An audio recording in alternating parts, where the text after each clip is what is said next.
All right, we're live on the Backdoor Cut Show. This is Sam, aka the Barn Chief. We got Mason, aka Slim, at the Barn Burner on a late Friday afternoon. You're probably driving home from work right now, not on Twitter, but if you are, tune in because we're about to talk about the bubble and how the Grizzlies fared in it, and then the upcoming game versus the Trailblazers. Spoiler alert: they are in the play-in. We are on Dash Radio on the Nothing But Net channel, so check us out on there as well, wherever you can listen to your digital radio. And don't forget to follow us on Twitter at Backdoor Cut Show and at our individual handles, and check out all the good stuff at the Barn Burner. But the bubble has concluded. I think personally, and I'll ask you this too, but I think it has been for the most part a resounding success. There was no COVID test, which is really all you can ask for in terms of the health of the players. The games were really competitive, and I thought pretty good basketball considering everyone just took 4 months off, which is surprising. And then the games were exciting, and there was like stakes. The play-in thing I think was a success as well when you had the way that these games came down to the wire, and you had a Brooklyn Portland game that mattered significantly. You know, if Portland loses, then they're out totally, and if they win, then they're the 8th seed, which is exactly what you want and exactly what the NBA wanted when they planned this, with the exception of the Pelicans being terrible. They definitely wanted them still in. But what was your opinion of the bubble at large? Well, I mean, first of all, I've got to say, boy, was I wrong, because I didn't think the bubble was going to work. I didn't even think we were going to make it to the bubble. And I mean, I couldn't have been more wrong. It's been a resounding success, like you said. And I mean, it's been great. Honestly, you get basketball all day for like these 2.5 weeks.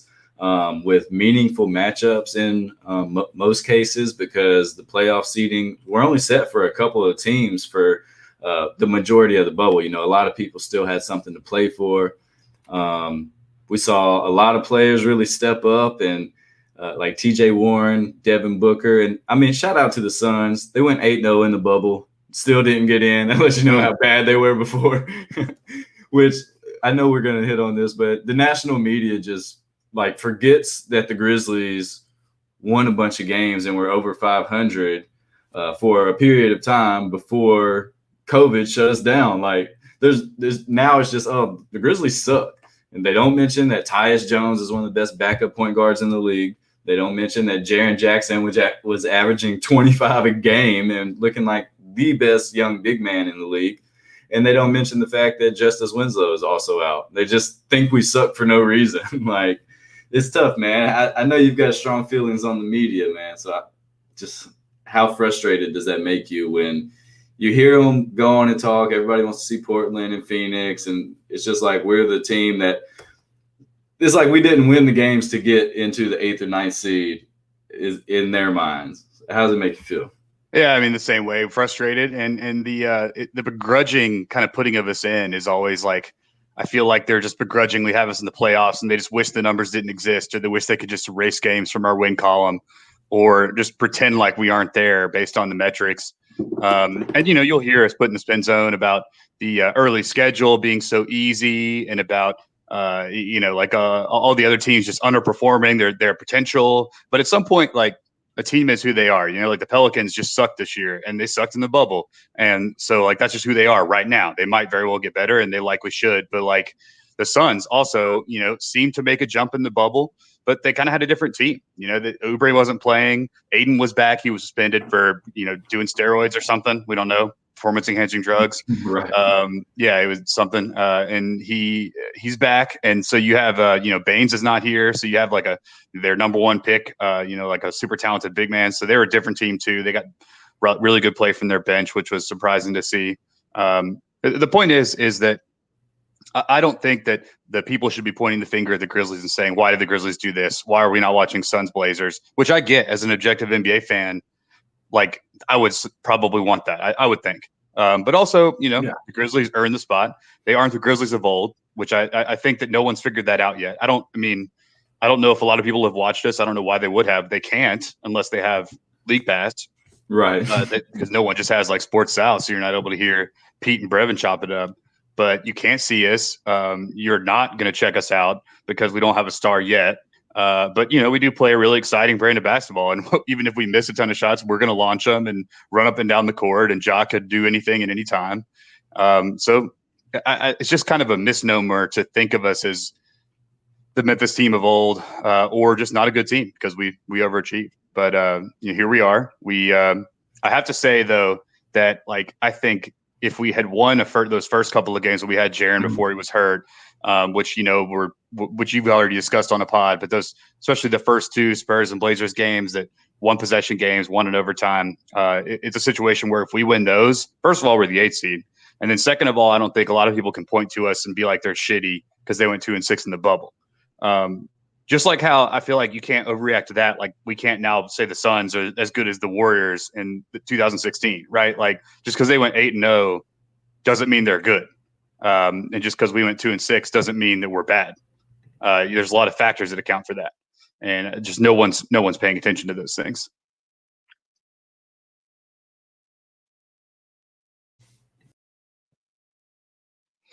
Yeah, it looks like we lost Mason. Hopefully he will click back in. So moving on to the game specifically, we have a you back? Yeah, man, I'm back. Sorry about that. Oh, cool. No, you good. Moving on to the our performance specifically, 2-6, not great. I know you guys talked about the first 6 games, so we won't rehash, but what did you think of the last 2 games of the season, Celtics and Bucks, which notably 2 teams that had their playoff position solidified. They had nothing to play for in theory except to keep their legs warm and develop some of their deep bench and maybe keep some momentum and make sure that none of them were get too cold before that playoffs start. But why don't you discuss what happened in those games? Well, the Celtics, I thought we fought hard. It was just a matter of they had way more talent on the court than we did. I mean, when you have Kemba, Jaylen Brown, Gordon Hayward, Jason Tatum as your 4 guys going up against Ja, Dylan, Kyle Anderson, and whoever, Anthony Tolliver, it's just not even a fair fight, really. So didn't expect to win that game, but once we knew that the Celtics weren't going to just rest their guys, I thought it was interesting that they did risk that because they have championship. I mean, they have a legit shot at winning the East and playing one of the LA teams in the finals. And it almost bit them when Jason Tatum landed on, I believe it was JV's foot. Looked similar to when Kawhi landed on Zaza's. But, luckily Tatum was okay. That would have just sucked to see. Verno hits on it all the time when Tony Allen got hurt in the last game before the playoffs, a meaningless game against the Mavs. And then he had to watch Andrew Harrison, James Ennis, Wayne Selden try to guard Kawhi Leonard. Yeah, that was tough. So, I mean, being a loyal Verno church member, I can't get that out of my head. So anytime I see these big time guys playing in meaningless games, I just hope for the best. But Tatum was literally an inch away. So whatever with the Celtics game, they really just kind of handed it to us. We hung around like within 10, but we had no chance of really winning that game. Then the Milwaukee game, I mean, we were kind of the run and gun Grizzlies that we've come to know and love, We saw Dylan go off for 31 points. I mean, one of the best games, definitely the best game he had in the bubble, and one of his best games since when he couldn't miss in January, So like to see that, especially going into this game with the Blazers, because he's going to need to put up points. As we all know, or should know by now, Portland does not play defense. So the shots will be there for Dylan. And we just got to knock him down. Hopefully he can ride this confidence. Then we had the first triple-double in franchise history in the 10th in NBA history, with Ja getting a triple-double and Valanciunas getting a triple-double. I mean, that was a cool moment. That was a really cool moment, but not as cool as getting that win and having everybody healthy for this play-in game. You were pretty heated about the Celtics game, though. I mean, in the group chat, you were, some fuck the Celtics. I hope that they lose in the first round, things like that. And because you thought that was kind of a shiesty move, that it didn't make sense from a basketball personnel perspective. And it just seemed like adding insult to injury. There's talk about maybe doing it to improve the draft pick that we owe them. That would seem to be, I guess, makes sense, but also like, it was a weird scenario, and I don't think it sat well with anyone. Like, I mean, Taylor Jenkins is not happy with Brad Stevens, right? Like he's going to think about that every time he plays him from now on. And even beyond that game, as just a fan of the NBA, I don't want to see Brad Wanamaker and, Marcus Smart playing 40 minutes in the playoffs in the second round against Jimmy Butler. Like, I want to see the Celtics and the Heat go at it. I want to see the great players play. And it was just a meaningless game. It like, no matter how you lay it out to me, if you wanted to build up in conditioning, I don't even buy that, because you're playing the 76ers team who's not that good in the first round. And you're playing well. They weren't really playing well until that Grizzlies game. So maybe that had something to do with it. He wanted them to get some confidence, like we needed Dylan Brooks to get some confidence. Mm-hmm. But just as an NBA fan, seeing guys playing meaningless games doesn't make sense to me when you're 2 games away from the playoffs. Yeah, and it makes sense to get your guys going for sure. The only 2 games that the Grizzlies won were the only 2 games which they were net positive in as a team. Makes sense, but I think kind of shows the narrow margin this team walks. They have to play at a team net positive in order to win, right. And if they don't, they lose, probably pursuant to their pretty mediocre defense, which makes sense. Also, the only 2 games they won were home games. Do we think that has anything to do with it? I really don't. I don't think the players can hear the virtual fans or anything like that. What about the familiar sounds of the arena, like the outdated Metallica, the inner support order? Like, I'm not even a fan of that, and I like Metallica, but like I know they don't give a fuck about that. But it sounds familiar, and even as a watcher, when I hear that, I'm like, oh, and then I don't know, it kind of like it feels familiar. Do you think that has any sort of like slight mental to do with it? Maybe, but I don't think it's as loud in the arena as we think it is. I think it's louder on the broadcast.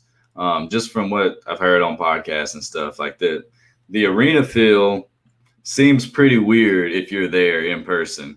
I mean, when we saw, who hit the game winner a couple nights ago, Kuzma.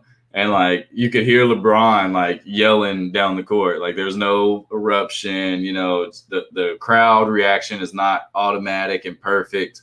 So I think it's a lot different for the guys in the bubble, which is kind of a testament to them getting their own selves fired up and ready to go. Something the Grizzlies have struggled with, but you've seen the teams that can do that have a much better chance of winning because they're just going to be playing harder and want it more. It's like I think the players that more senior players can get themselves up to play with little motivation. I think just by experience, it's like your job, man. You get better at it every year you do it.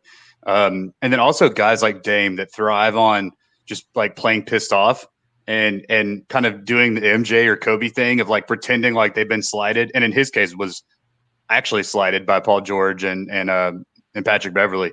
But like if you can get in that headspace, we've seen these guys be able to perform even more so than they do during the regular season on this stage. And none of our guys I think are there yet. Ja can kind of have that chip and play kind of like when he thinks he's the best player on the floor. But for the first couple of games of the season or the bubble restart, he really wasn't coming out, I think, as hard as we wanted him to.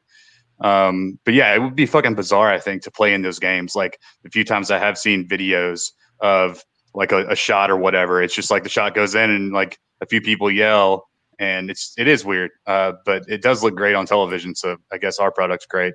But you're right, kudos to the guys. So our overall 8 games, we shot 39% from the field. We shot or I'm sorry, no, this is Ja Morant. Let me get my team stats. Well, let's go with Ja. So Ja over this 8-game restart, 19 points a game on 17 attempts. He shot 39% from the field, not great. He shot 22% from 3, which is not what you want. I think he's 9 of 40 at this point. 81% from the line, which is good.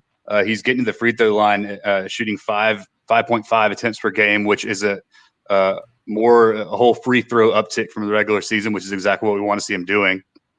Probably where he's getting most of his points.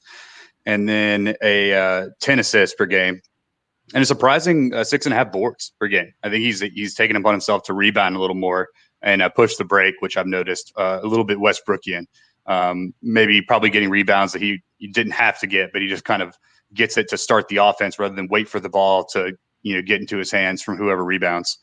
So I have noticed that he's played 7 more minutes per game than he played in the regular season. I know y'all talked about that, and it is a little bit concerning for sure with young legs. But and Zach Lowe wrote about this, and someone tweeted about Zach Lowe and how like he points out stuff that you talk about in your group chat. That when you watch your team game in and game out, like he's really good at figuring out those trends that you can only know about watching. He's like the guy that actually watches every team. And he pointed out that everyone, like all 29 coaches, got on a Zoom call and said, just go under screens on Ja and like force him to shoot, force him to come right off that screen, step into a three, and just don't let him get into the paint. And then, you just make him make threes. And they have done that. And so far it's been insanely successful. He is not making that three. He is not able to get downhill and get into the paint. And the times that he has, everyone and their moms collapse on him, and he either turns the ball over or throws up a wild shot.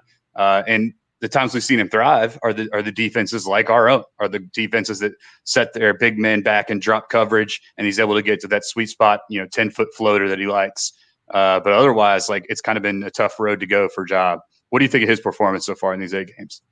Yeah, I mean, it could have been better, but I think the fatigue had a lot to do with his performance. I mean, 8 games in 14 days is basically unheard of for these guys at this time, especially for someone who was only playing around 30 minutes a game and has been off for 4 months. You think about them being off for 4 months as a positive to their conditioning level, but we all know nothing is like playing in an NBA game. So there's still that build up to get back to where you were in March when we left off. And you were kind of building up at that point. So I think the fatigue is one thing. Like he's never done this at this high a level. No one's ever done this 8 games in 14 days, like maybe a while ago, but not since like science has been, acknowledged. But I mean, you can't argue with the teams sagging off of him. That's what we're going to see tomorrow against Portland. And he's just got to knock down a couple shots. And I mean, that's another reason that our defense has to get our offense going. If we're having to walk the ball up court and play half court basketball, we're going to struggle. That's just what it is with the tools we have. Like we cannot play half court basketball. We need Melton forcing steals, Kyle getting steals. Like you said, Ja getting the board and taking it down court. I think he's probably our second leading rebounder in the bubble. Brandon Clark might be right under him with 6 or so a game. But, I mean, we're not a strong rebounding team like outside of Valanciunas, who luckily is a vacuum down there. Without him, like, I hate to see what we would be on the boards. But for the most part, Ja's been good. We're not losing because of Ja's performances. But Dylan, I mean, he's the key. Dylan is our key. He led us in scoring, 20 points per game in the bubble.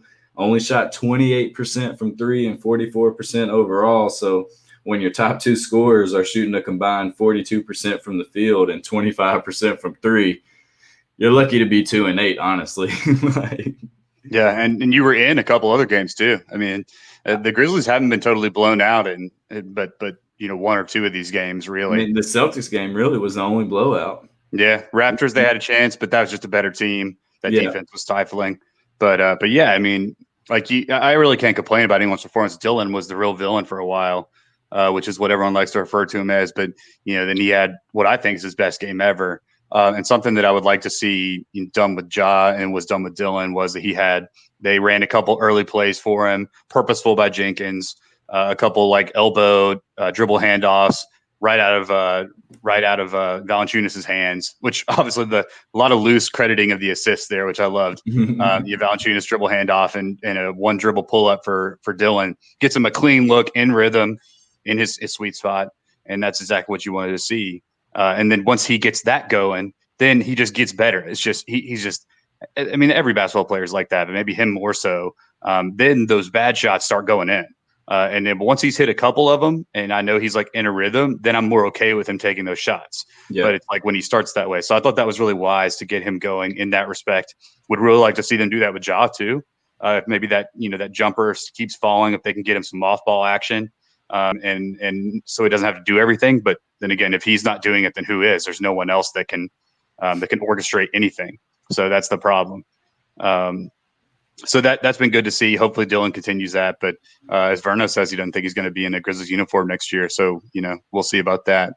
I mean, this next two games, next game could play a big part in moving forward. If we get the controlled, still chaotic Dylan, which is good Dylan, or we just get wild as hell Dylan, who does whatever he wants. When he's thinking the game, he's a really good player.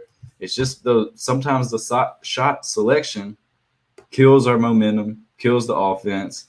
But when he's hot, he's great. And make no mistake about it. Like, we got to have hot Dylan tomorrow against the Blazers. Yeah, it comes down to the two games we've won, we've made 12 to 14 threes, and all the games we've lost, we made under, single digit threes. We're still shooting around 40 threes a game. So it's just a matter of are we going to hit those, high 30s, low 40s in total amount of threes. And if the shots go down, because they're there, they're leaving us open. They're collapsing on Ja. I mean, guys are getting shots, but those guys are Kyle Anderson, Brandon Clark, Anthony Melton, guys that aren't known or Grayson. Shout out to Grayson. Grayson has been the one lone spot. He's the one guy that when he catches the bomb, I'm more likely than not, I think it's going to go in. And he's played great. He plays under control, but he just can't do more than what he does, which is a limited role, but he's still really good at that, which I appreciate. Yeah. Guys are really tired too. Like, I've noticed the Trailblazers in that Nets game were so gassed, and they weren't even going up for rebounds. That's how Afro Man was literally getting every rebound known to man, and they couldn't do anything about it because they were so exhausted. So I'm slightly hoping that in this Blazers game, we get a pretty exhausted Trailblazers team. CJ's got a broken back allegedly, even though no one's talking about that for some reason. Everyone's really tired. It's not a must win, so they can't Dame can't convince himself that he needs to get up for it. And maybe we get a little bit of an easier game that way. But the way Dame's playing, he's the reason they're winning. I mean, the team's not good. Yeah, I mean, just talk about them giving the Lakers a run for their money. Are we watching the same basketball? Yeah. The Blazers have barely been beating teams beat teams. They had the Nuggets, who didn't play Jokic down the stretch and basically didn't have any guards. They beat the Clippers without Patrick Beverly, without Paul George playing down the stretch. I think Kawhi sat out, no Montrez. Yep. The 76ers didn't have Embiid after the first quarter because he got hurt. They already down Ben Simmons. I think they got the healthy Mavs. And then, the Nets are a bunch of role players thrown together outside of Karis LeVert, who was awesome. Shout out to Dame. What he's done has been just incredible to watch, incredibly fun to watch. Even as someone who used to doubt Dame and hate on him, I think he's the best point guard in the league right now. Including Steph Curry. That the shot from half court is just ridiculous, and it looks so just easy for him. Steph's shot, he has to get a little more into it, it seems like, but Dame's shot, it just looked like he was pulling up right at the line. Yeah, man. And his the take that shot at that moment, and people have said it, it's what a crazy shot, but for him it's not. And then the announcers are like, Dame Lillard shoots 40% from 40 feet out. And it's oh, actually that's a really great shot. Him and Steph now are the only two players in NBA history to average 40% while shooting over 10 attempts from three per game. So he had a season this season, Dame did, rivaling that of Steph's MVP season, albeit not as many assists. And Steph shot 45% that year on 14 attempts a game, which is insane. That season's crazy. When you look it up, you're like, that's a video game.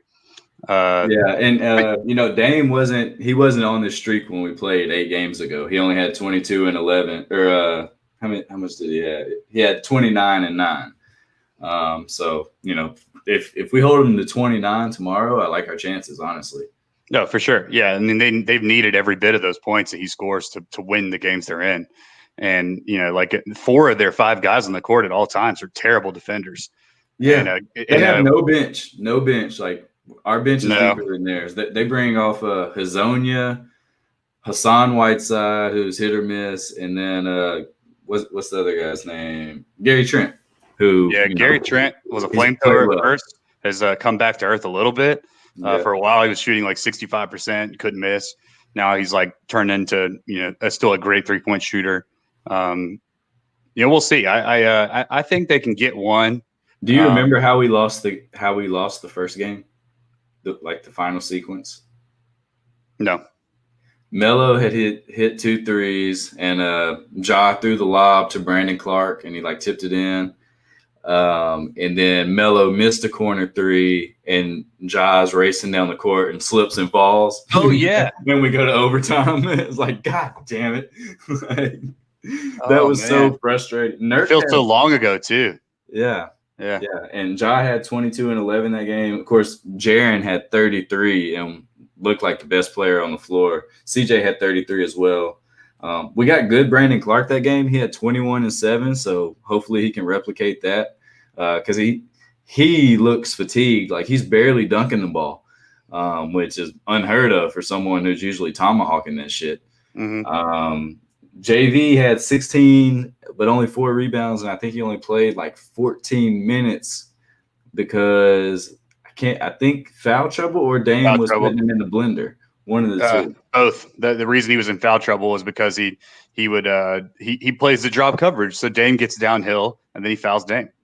So it's like we got to stop that from happening. We need him on the offensive end and rebounding too. And I don't know what. I think you have to change your defense for this game, man. This is a do or die game. You've got to bring the big up. I'm doubling Dame. I'm not even playing if CJ with the broken back. CJ had he always kills us though. He had 20 something in the first half last night, but then he started missing. Yeah, it's not the fear that Dame puts in me. No, if CJ and Melo combine for 60, I'll live with that. I think a lot like how Nick Nurse and the Rockets defend James Harden, we get the ball out of his hands and make the others beat us. Because there's not a lot of others. Yeah.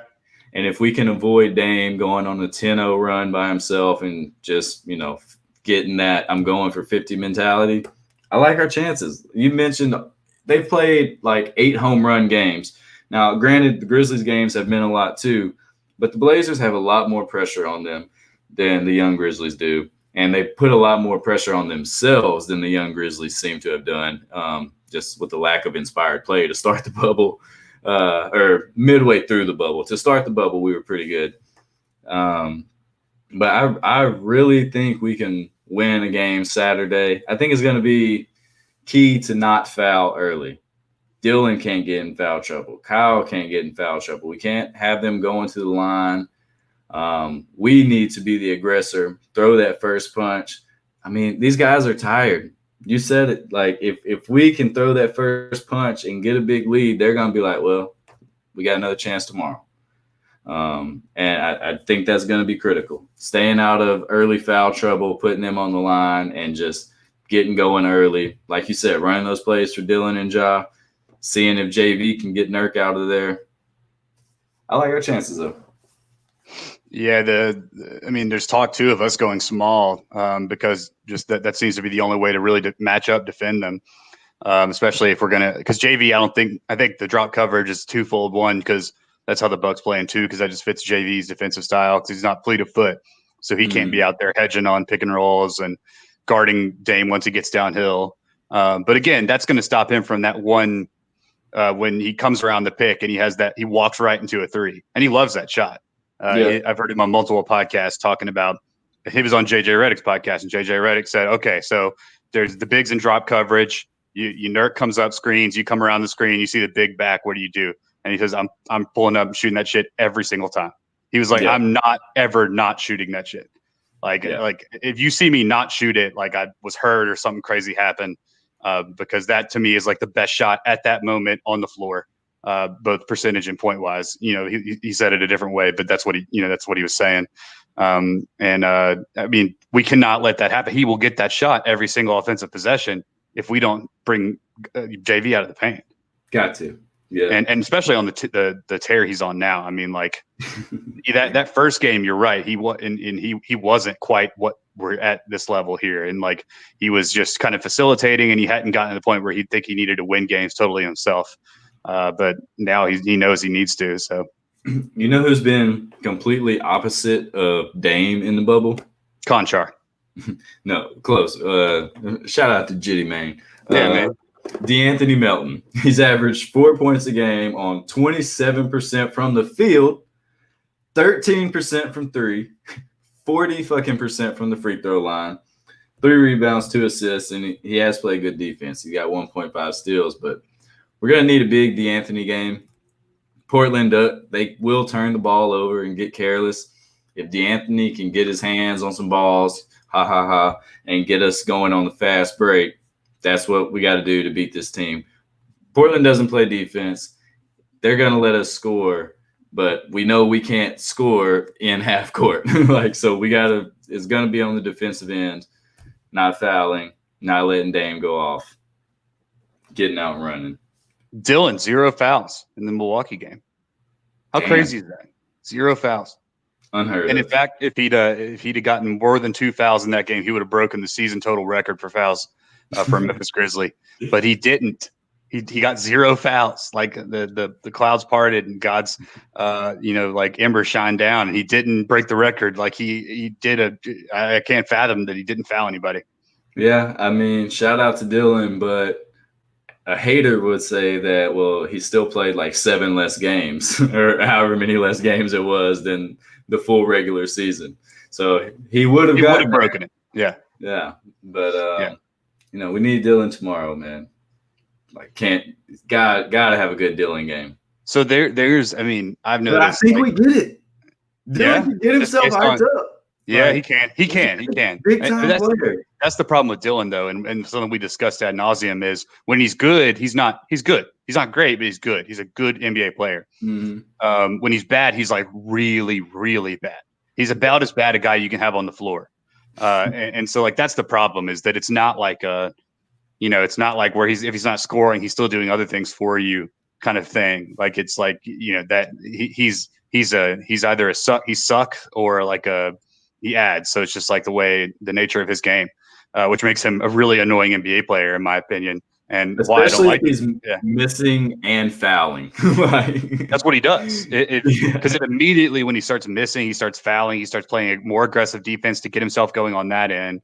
And it's automatic, man. And if he misses his first shot, or if his first shot rather is out of control, or like some stupid ass Dillon shot and he misses it, and then maybe he like takes the next shot, then it's going to be a bad game.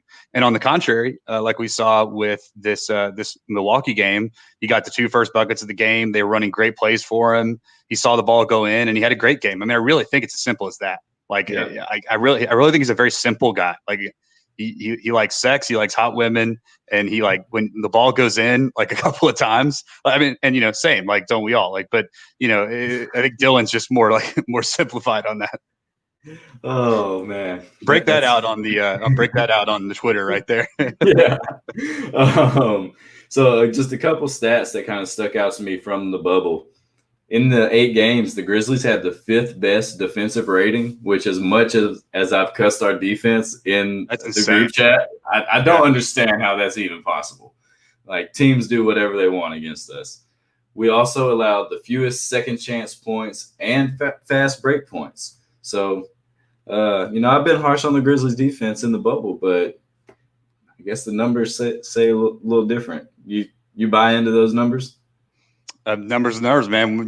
Men lie, women lie. The NBA advanced stats website does not, or Basketball Reference. I don't know where you got those. That's NBA.com, man. So yeah, man. I don't think they would lie to me. So the eye test does not match that, but that's kind of what advanced stats are. Is that sometimes they defy the reason. But the problem with that is it hasn't contributed to winning. It might have contributed to not losing as bad, because our offense has been so piss poor. It's probably why we've been in the games. Honestly. Yeah, our offense. Yeah. Yeah. I mean, our plus minus the entire bubble is like only -1. Our point differential. So, granted, we did blow out OKC and Milwaukee, and they kind of rolled over in both games. But for the most part, played tough. But yeah, like you said, we can't score. We can't score. Yeah, it really like the roster as constructed makes no sense, and it makes sense. It shouldn't make sense. I mean, if we had Jeremy and Tyus, it'd be a different story. Yeah, and we didn't know that job was going to be this good immediately. We didn't know we'd already need a roster to make a playoff push. We didn't know we'd have two guys to build around, and now we do. From now on, really, the Justice Winslow transaction is kind of that first legitimate piece to move forward, and of course he's hurt. So from now on, all we need to do is guys that can defend and shoot the three. That's all we need. Those are so easy to find. Just kidding. That's I feel like what Grizzlies Twitter says, and and that's my joke is dude, all we need is a guy that shoots 40%, lock up D, can score at will, and then everyone was commenting on there and being like, "You're asking for an all-star, man," and I'm like, exactly that. Yeah, that's all we need though. Seriously. Yeah. All right. So Grizzlies Blazers at 1:30 on ABC tomorrow afternoon. We both think we win one game. Yeah, fuck it. We're gonna win one game. I think at least one.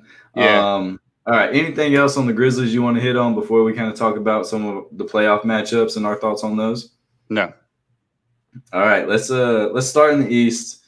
We got the 1 seed, the Bucks and Magic. Do you care about that series? I don't. No. Bucks in 5. Mo Bamba left the bubble. Did you see that? Oh, where's he going? He back to Texas. No, he's going to figure out if there are any long-term effects of having had COVID, because he had it.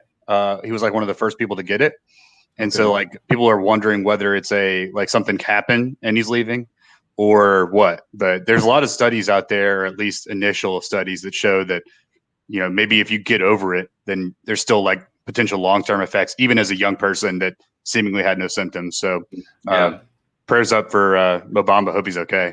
Yeah, that's a very shitty reason to leave. I thought he was going to be having a kid or something. That sucks. Yeah. So yeah, prayers up for Mo. Wow. The Raptors and Nets. We did see the Nets compete last night, which shout out to the Nets for competing in that game against Portland. They had no reason Literally to do no it. reason to. They just wanted to try to send Portland home. They did.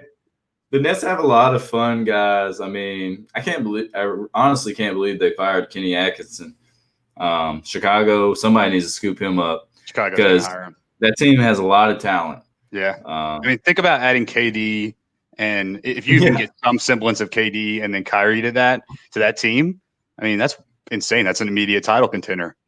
Even if you get 80% of KD, still that team is good.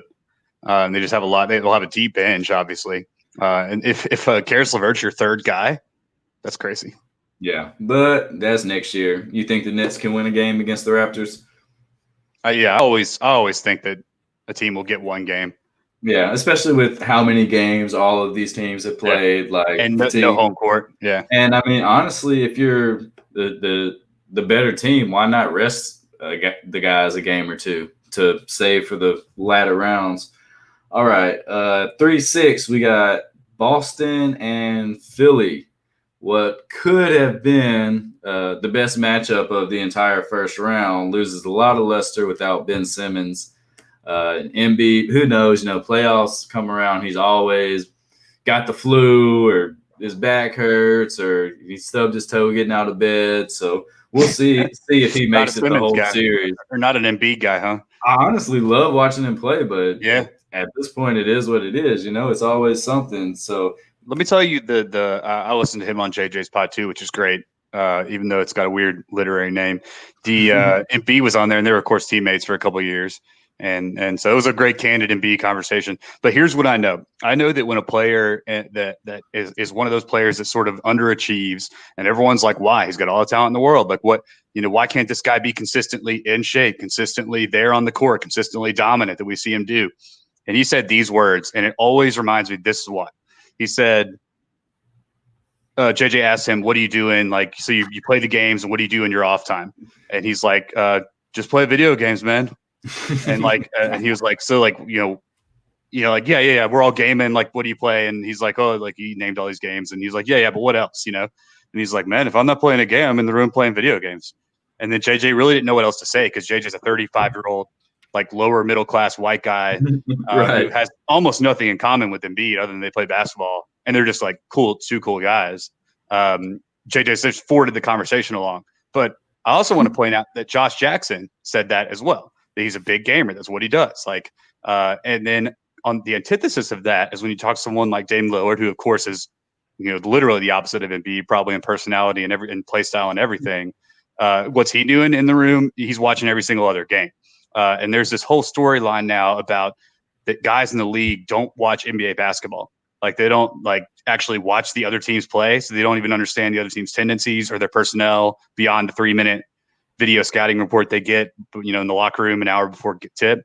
And I really think there's something to that. Like if you're like not honing your craft, and I understand R&R, like I'm not saying you have to be a psycho like Kobe, but I just think like that just kind of shows your personality. That's all you fucking do.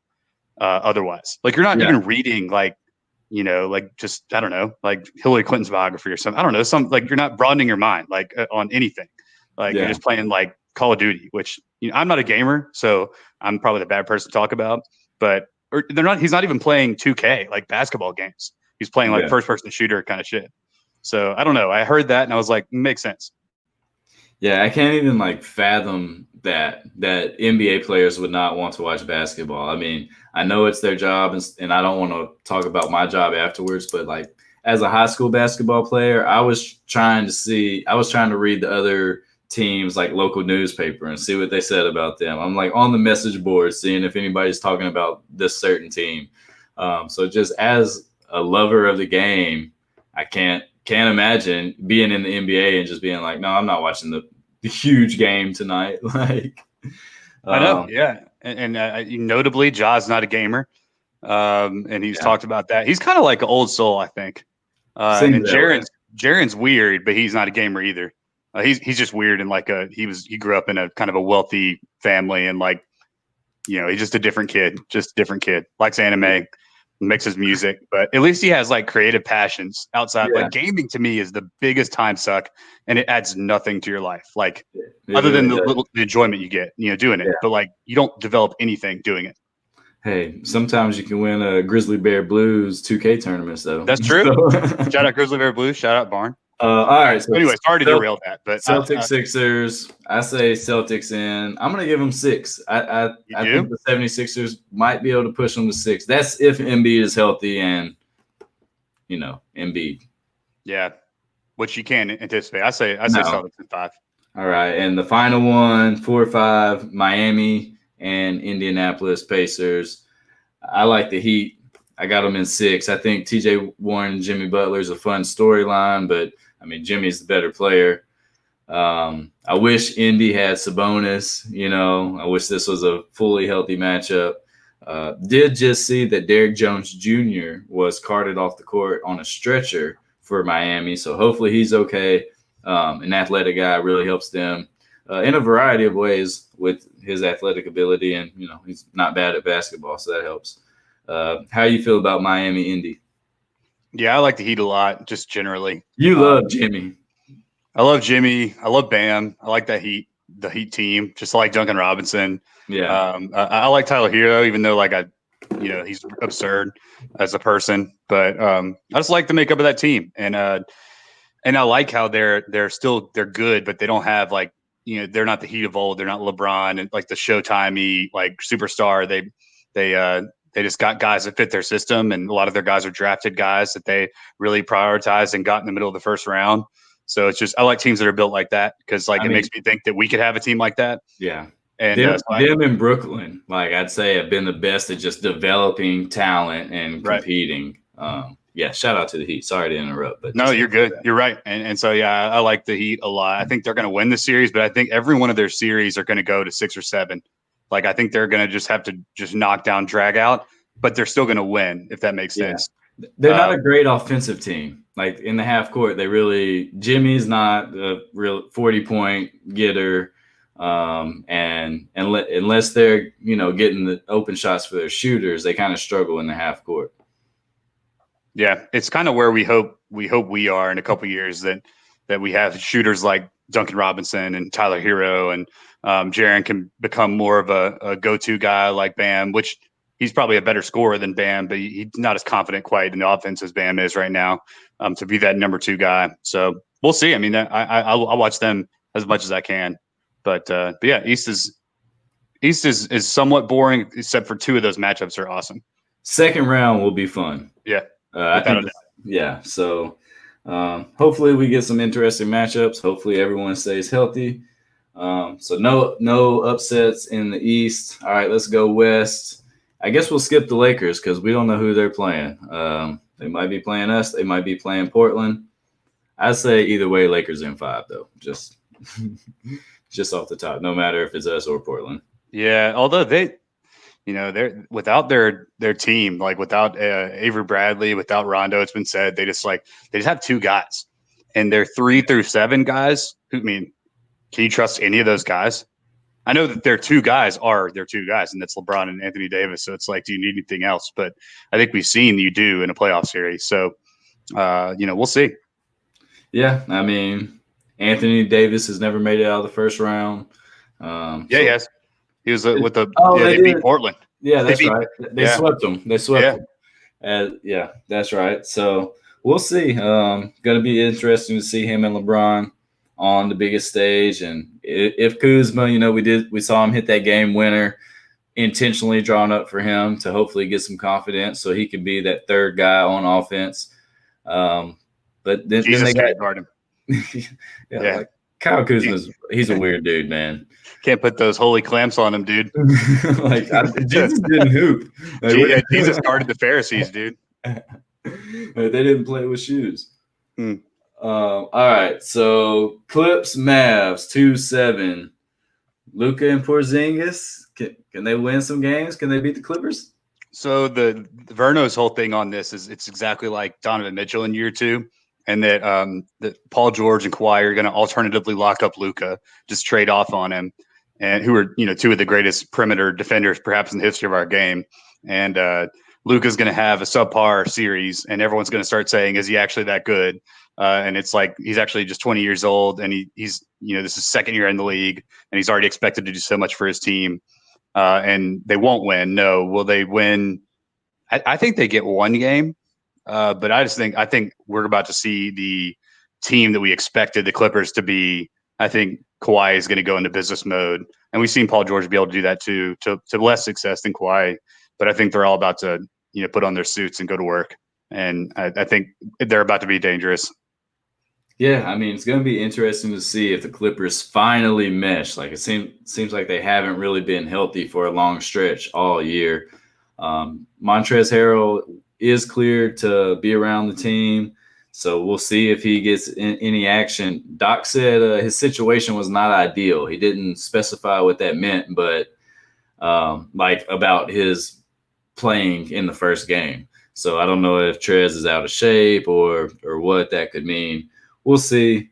I like the Mavs to get 2 games and make it a 6-game series. I just haven't seen enough from the Clippers yet. So I know they have the talent. Kawhi did this last year, went to a new team and carried them through the playoffs. But the Raptors had been in big series before, and they had a core that had been together. Paul George, we saw him choke the last 2 times we've seen him in the playoffs. Can he overcome that? Does it even matter with Kawhi? And then the Montrez thing is big because him and Lou Will they'll crush the Mavs bench unit, no question. So I got Clips in 6. The 3 versus 6, Denver, Utah. I don't like either of these teams. Yeah, this is the battle of the teams that no one actually takes seriously, including us, even though that used to be us. Yeah, I mean, is Denver's guards? I guess they're going to play. We saw them a couple times periodically in the bubble, we saw a lot of good from Denver too, even without their guards. Like they held their own. Utah, man, I hate that Utah team. I wish I liked them. I don't. They all seem like nice enough guys, except for Rudy, who's a prude. but I just don't like the way that team fits together. So I'm taking Denver in 5. Yeah, sure. I mean, Michael Porter Jr. has been great. He's been kind of the upset of the, not upset, but surprise of the bubble, I think. His immediate contribution to winning and being that guy that we thought he might be. So I'm excited to see him. And maybe he's that guy the Nuggets needed all along. You know, we've often thought like, who's the guy that takes that last shot? It's really not Jokic, just because it's hard for a big man to do that. You need a wing creator to be able to get a shot off anywhere on the floor. And you know, I suspect Michael Porter Jr. is going to get a couple of those in this series. We'll see if he puts them down. Yeah. Houston, OKC. Russell Westbrook going to miss a couple games. Who you like? Yeah, it all comes down to on that. It depends on how long Russ is out, because he's like so crucial to the way that they play. Really, I mean, obviously, like their second best player, but even more crucial to their success this year and playing that super small ball, because the way that he can rebound as a guard and the way that he can, the way that he cuts and knows where to be on the floor anytime Harden's doing his thing is really valuable. And I mean, it's a cool storyline too. You got CP3 traded away from the Rockets for Russ. You got Russ's old team, OKC. It would be even better if it was home and home, and we had Russ had to go back into the OKC, which would be incredible. But alas, you know, I don't know what to make of that series, man. I got 7 games, and that would only be because of the Russ injury, and it's a quad, right? So it's like kind of a scary injury. It's like that's one of those. Anytime I hear quad and hamstring, I'm always like, like you don't really know what to expect from there, especially with a guy as explosive as he is. What do you think? I like Houston in 6, but like you said, it depends on Russ. OKC, I mean, OKC could really beat any team in the West. I feel like they, especially now that Schroeder's back in the bubble, they've just got a lot of solid players. They play hard, and you don't want to be in a close game with Chris Paul. He can kill you in the fourth. Gallo can score. SGA is, he's coming into his own. He's really a solid player, but he's not a superstar yet. Steven Adams can guard people down low, protect the rim. And then when I see them, I feel like their role players always hit shots. So maybe I have a different view, but like Dortz and them, they're athletic guys. But if Houston has Russ, they should win this game. And it'll be interesting to see if Steven Adams can stay. I mean, this series, if Steven Adams can stay on the floor with Houston's small ball lineups, which is every lineup. So that'll probably be a big key if Steven Adams can make it or not. Yeah, and I mean that's what they're betting on, is that they force the other team to adjust to them, because threes mean more than twos, and that's like the simple math of it. But we'll see if it actually rubber meets the road in a 7-game series. You know what happens. I mean, that playoff start, and it's exciting, man. Talking about like wall-to-wall games, like the playoff games are going to be at noon and stuff. Like they're going to be like throughout the day, like they were for these 8 seeding games. Wow, so I didn't realize that. Yeah, until the second round, then it's going to go to the nighttime schedule like usual. But there's just too many games to play over a short period of time. That also kind of goes to like the no rest thing. I think that they're shooting their load too much on the whole, like, we don't have to travel thing, and kind of like, rush. And because of the convenience, they can just schedule games like this. But man, these guys are tired. And the team that limps its way to the finals, the 2 teams, that might be bad basketball. I don't know, how much energy they're going to have. I mean, I could see the league almost like building in extra like off time. If guys look as tired as they looked at the end of this 8 games, but I mean, I understand that, maybe they wanted to compact the schedule as much as possible so guys could get out of the bubble and back to their families and stuff. But I don't think the NBA season's actually going to start in December. So I don't understand why they're playing all these games so tightly together, unless it was what the players wanted to do, It just doesn't seem – it goes against everything it seems like, to where we had gotten from a health standpoint with doctors' recommendations and, no back-to-backs and stuff. Like, why are we playing back-to-backs when we're playing 8 games in 14 nights? That doesn't make sense. And there's no need for back-to-backs when you had a whole summer, really an infinite timeline with which to plan this.